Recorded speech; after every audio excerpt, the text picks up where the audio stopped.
Pastor Mark here. Have you ever heard of biblical univocality? It means the belief that the Bible speaks with one voice, with no contradictions.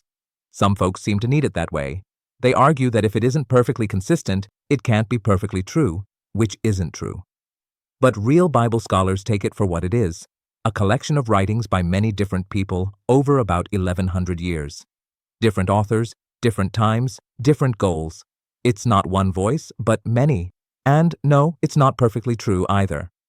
It may make a difference to know Deuteronomy says, "The Lord our God, the Lord is one," but Genesis says, "Let us make man in our image." Who is us? Psalms adds, "Among the gods there is none like you." Among the gods? That's not one God, that's a council. Here is the garden. Eve in Genesis 1 was made at the same time as Adam. In Genesis 2, Adam's made alone. Then God performs divine surgery and builds Eve later out of his rib, remember? Luke and Matthew even contradict Jesus' family tree. I always thought it was weird. Why trace the bloodline through Joseph at all? You can't claim a virgin birth and then trace ancestry through a man who, by the story's own logic, isn't the dad. But here's our real problem.